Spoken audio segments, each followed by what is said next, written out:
जंगल में निकल पड़ा था शिकार खेलने के लिए, और जंगल में जब पहुंचा तो शेर ने उसका शिकार कर लिया और मणि को अपने कब्जे में कर लिया शेर ने। जामवंत जी उस समय वहां से निकल पड़े। उन्होंने देखा शेर के पास बहुत सुंदर मणि है, तो शेर से छीन करके और वो मणि लाए अपने कक्ष में रखी। तो मणि बहुत प्रकाशमान थी, सुंदर थी। अपनी बेटी को दे दी, उनकी बेटी थी जाम्बवती। इधर भगवान श्री कृष्ण के लिए गोप वालों ने मिलकर के ईर्ष्यावश कलंक लगा दिया कि हो न हो, ये तो भगवान कृष्ण ने ही तुम्हारे छोटे भाई का वध करके मणि छीन ली होगी। तो भगवान श्री कृष्ण ने विचार किया अब तो कुछ न कुछ करना ही पड़ेगा। वन में गए, मणि का पता लगाए। जाम्बवती जी के यहाँ पहुंचे, मणि का पता लगाते लगाते, और कहते हैं जाम्बवती जी से 27 दिन लगातार युद्ध चला था भगवान का। भला क्यों? जाम्बवती जी परम भक्त थे, लेकिन उसका एक कारण था।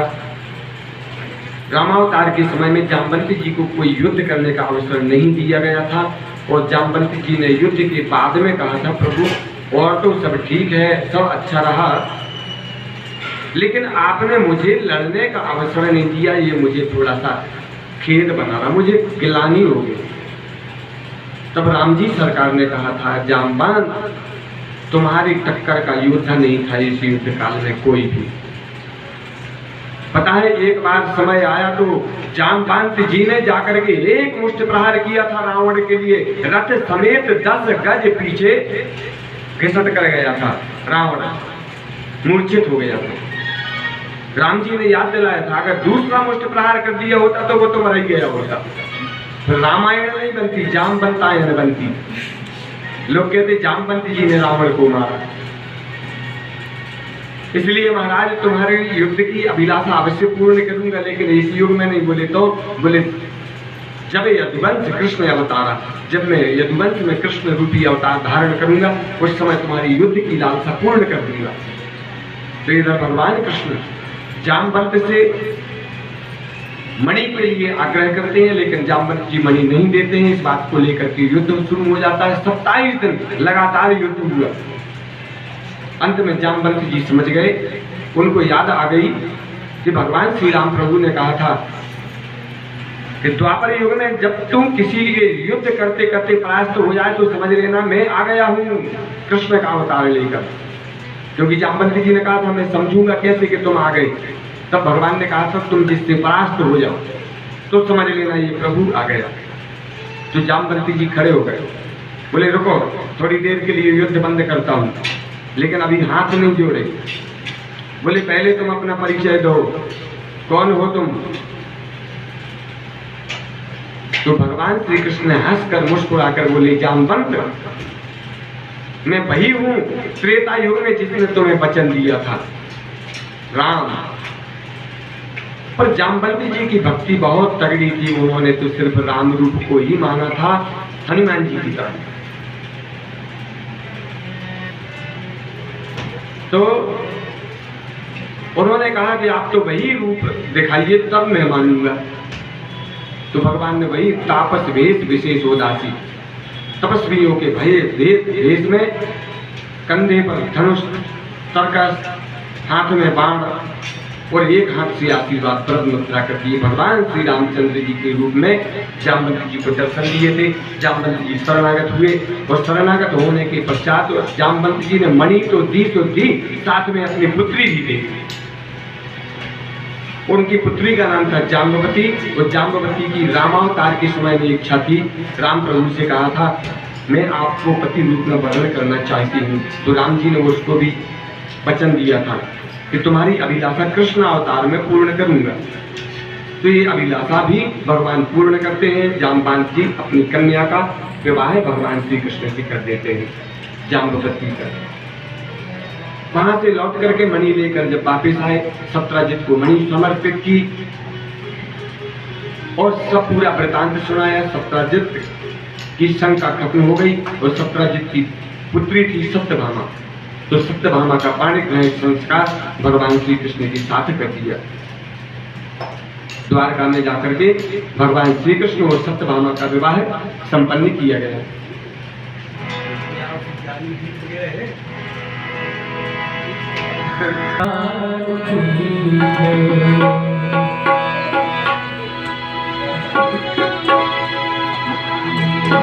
श्याम रंग में रंग गई राधा, श्याम रंग में रंग गई राधा, वो कैसे खुद सारी राधा के मन में बस गए श्याम, राधा के मन में बस गए श्याम मुरारी। श्याम रंग में रंग गई राधा, श्याम रंग में रंग गई राधा, वो कैसे खुद सारी राधा के मन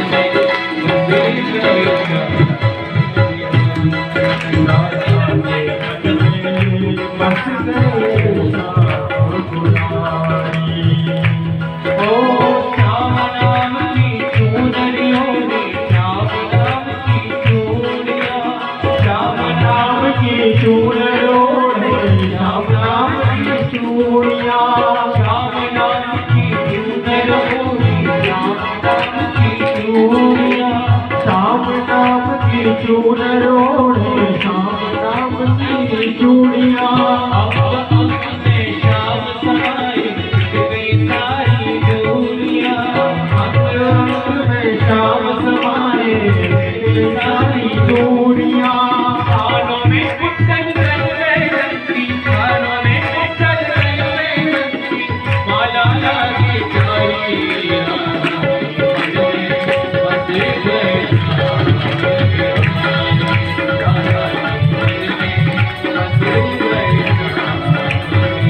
रचावे, मुरली राजे राधा रास रचावे कृष्ण रचैया राधा रचना प्रेम सुधा बरसावे कृष्ण रचैया राधा रचना प्रेम सुधा बरसावे प्रेम मगन सब ही अब बोलो प्रेम मगन सब ही अब बोलो जय हो बाकी बिहारी राधा बोले बाकी बिहारी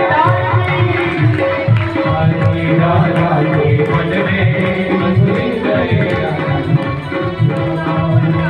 श्याम रंग में रंग गई राधा श्याम रंग में रंग गई राधा होके सुध बुध सारी राधा मन में बस गए राधा बस गए श्याम बिहार राधा के मन में बस गए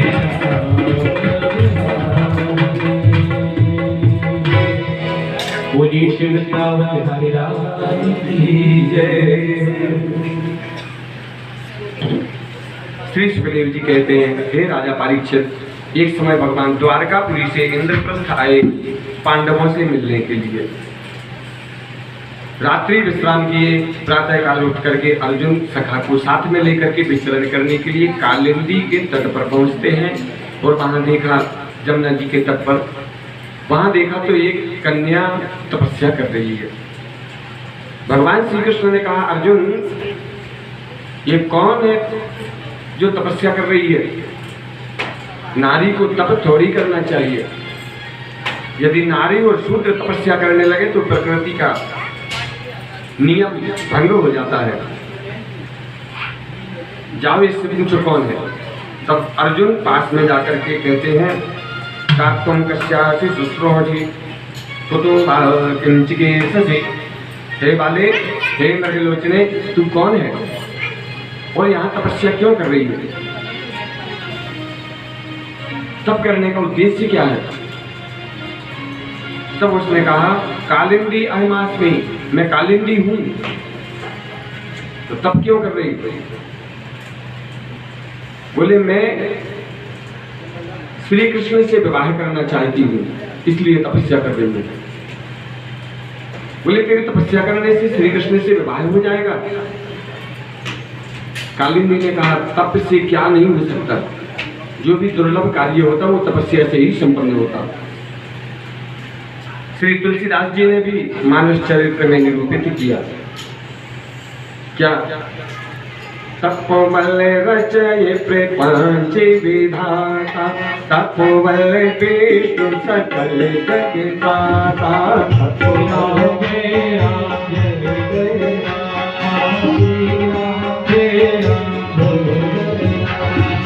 तपोबल रचय प्रपंच विधाता, तपोबल विष्णु सकल जगदाता।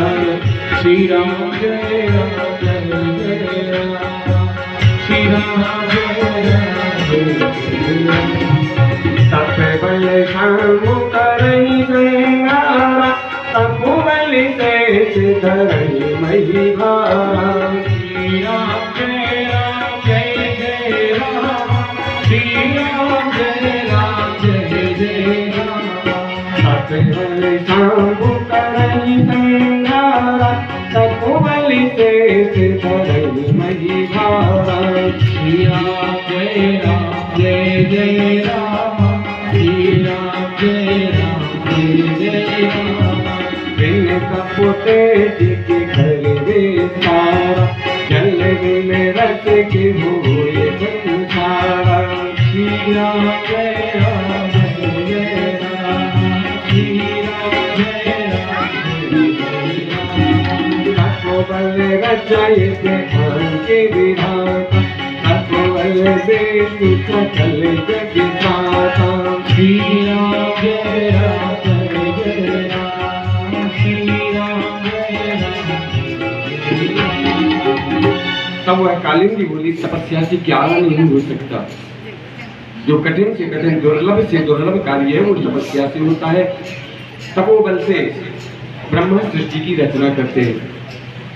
तपोबल से ही विष्णु समस्त जगत का पालन कर पाते हैं।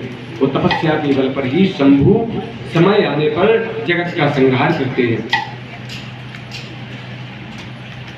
और बिना तपस्या के तेज का विस्तार नहीं हो सकता। कोई भी कार्य करना है तो उसके लिए यदि अपनी कामना के अनुरूप कोई कार्य करना है तो उसके लिए तप रूपी पुण्य होना चाहिए। और ये मेरा हक है। अर्जुन ने आकर के भगवान श्री कृष्ण को बताया कि ये तो आपको पाने के लिए तप कर रही है, कालिंदी है। तो भगवान श्री कृष्ण स्वयं उसके पास पहुंच जाते हैं, तथास्तु कर देते हैं, अपने साथ में लेते हैं, बाद में द्वारका में जाकर विवाह करते हैं। तो ऐसी कालिंदी का विवाह भी भगवान श्री कृष्ण के साथ हुआ। फिर मित्र वृंदा से भी भगवान श्री कृष्ण का विवाह हुआ और उसके पश्चात सत्या से भी भगवान श्री कृष्ण का विवाह संपन्न होता है।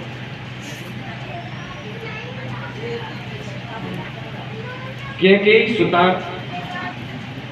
भद्रा से भी भगवान श्री कृष्ण का विवाह हुआ।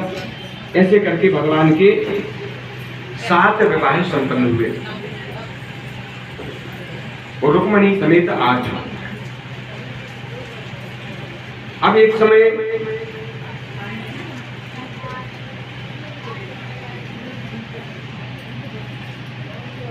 नारद जी आए द्वारकापुरी में और भगवान श्री कृष्ण से कहा,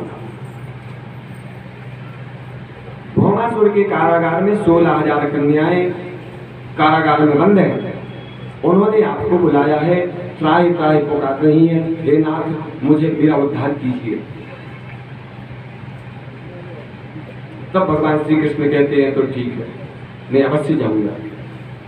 और जब भगवान श्री कृष्ण जाने लगते हैं तो सत्यभामा जी हठ पूर्वक साथ में रथ में बैठ जाती हैं, मैं भी आपके साथ ही चलूंगी।